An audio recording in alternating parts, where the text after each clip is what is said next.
بھوپال جسے جھیلوں کا شہر بھی کہا جاتا ہے، اس شہر کی دوسری خصوصیت یہ ہے کہ اس شہر میں عالمی تبلیغی اجتماع ہر سال منعقد کیا جاتا ہے، جس میں دنیا بھر سے عوام یہاں آتے ہیں۔ عالمی مفکر اور اسلامی تعلیمات کے جوگر علماء کرام اس اجتماع میں خاص طور پر اہمیت کے حامل ہوتے ہیں، جو دنیا بھر سے یہاں آ کر دینی معلومات کو عام کرتے ہیں۔ اگر ہم اس اجتماع کا گہرائی و گہرائی سے جائزہ لیں تو ہمیں معلوم ہوگا کہ اس اجتماع کا انعقاد دیش کے آزاد ہوتے ہی ہو گیا تھا۔ سن 1947 سے مسلسل ہر سال اس اجتماع کا تزک و احتشام سے انعقاد عمل میں لایا جاتا ہے۔ دراصل یہ عظیم الشان اجتماع ماہ نومبر میں منعقد کیا جاتا ہے، لیکن جاریہ سال اسمبلی انتخابات کے پیش نظر ملتوی کر دیا گیا اور 8 دسمبر یعنی آج اس اجتماع کی تاریخ مقرر کی گئی تھی، اور آج صبح کی اولین ساعتوں سے اس کا آغاز ہوا اور یہ مسلسل 4 دنوں تک جاری رہے گا،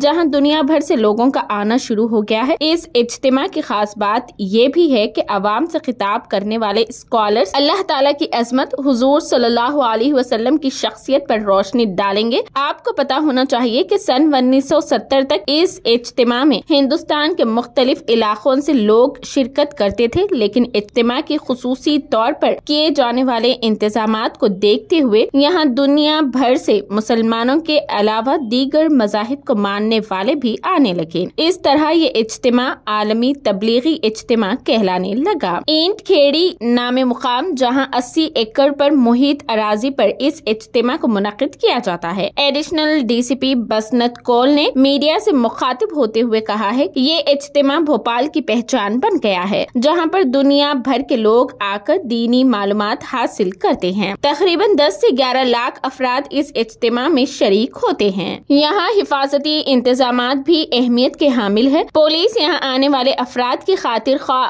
مدد بھی کرتی ہے۔ عالمی تبلیغی اجتماع میں باضابطہ طور پر کھانے کا بہترین انتظام کیا جاتا ہے، جو نہایت کم دام یعنی 60 روپے میں آپ کو دستیاب ہو جاتا ہے۔ پورے 4 دنوں تک اس اجتماع کا دور چلتا رہتا ہے اور اللہ کی شان کا ہر فرد متعارف ہو کر یہ 4 دن اللہ کی یاد میں گزار لیتا ہے۔ اگر آپ نے ابھی تک یہاں آنے کا ارادہ نہیں کیا تو آپ ابھی رخت سفر باندھے اور اس اجتماع میں شریک ہو جائے۔ کیا پتا یہاں کیے جانے والے اجتماعی دعاؤں سے آپ کی قسمت بدل جائے اور سارے عالم کے مسلمانوں کی مشکلات دور ہو جائے، کیونکہ اللہ چاہے تو کچھ بھی ممکن ہے۔